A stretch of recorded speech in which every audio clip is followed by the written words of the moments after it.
Salut tout le monde, c'est François. Aujourd'hui, c'est une petite vidéo très rapide dans laquelle vous apprendrez pas grand chose. On fait un bubble tea. Mais avant, on va savoir d'où est-ce que ça vient. D'où viennent les bubble tea? Et moi, je croyais que ça s'appelait un boba tea. La phrase 皆さん、こんにちは。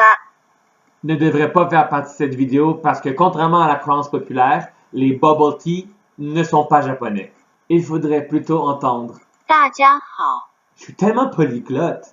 Donc, les bubble tea ou boba tea, mais le mot boba ne vient pas du mot bulle, et ça, c'est une histoire pour une autre fois, ont été inventés dans les années 80. Je parle évidemment des années 1980, quand même. À Taïwan, donc qui appartient ou n'appartient pas à la Chine selon à qui tu poses la question, techniquement, c'est une nation indépendante. Toutefois, la République populaire de Chine pense l'inverse. Pour aujourd'hui, on va simplement dire que c'est en Asie de l'Est. Un bubble tea, c'est une boisson sucrée avec des boules de tapioca à l'intérieur. Maintenant, le contenu liquide peut vraiment varier d'un endroit à l'autre. Du thé, pas de thé. Du lait, pas de lait. Du vrai lait, du faux lait. Du jus de fruits, pas de jus de fruits. Ah! Pour la recette d'aujourd'hui, vous aurez besoin de nectar de poire, sirop d'érable, lait de coco, parce que tu veux vraiment pas que je prenne des produits laitiers. Ça pourrait vraiment être n'importe quel type de lait. Moi, aujourd'hui, je prends du lait coco parce que c'est ça que j'ai chez moi. Oh non, j'ai oublié de mélanger avant. Tant pis pour moi.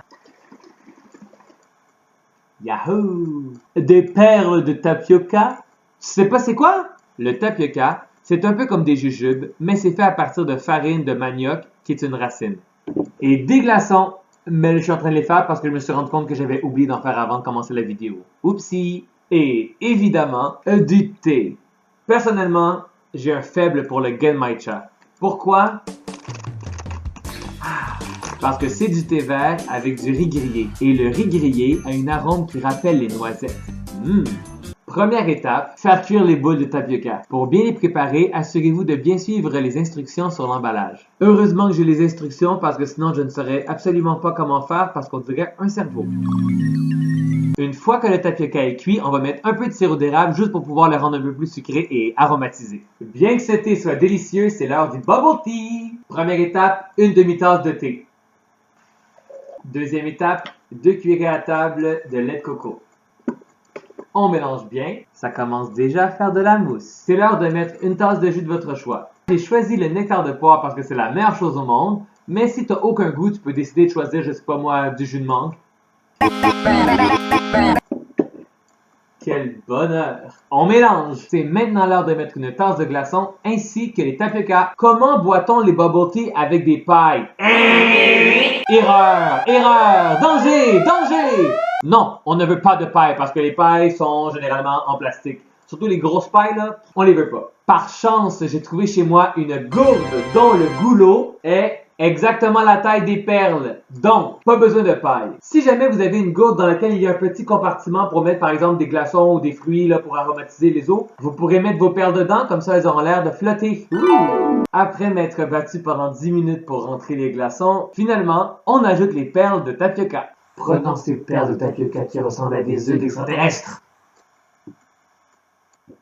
En les ajoutant après le glaçon, on a l'impression que ça flotte et surtout ça va être plus facile pour pouvoir les boire. Et voilà votre bubble tea. Wow!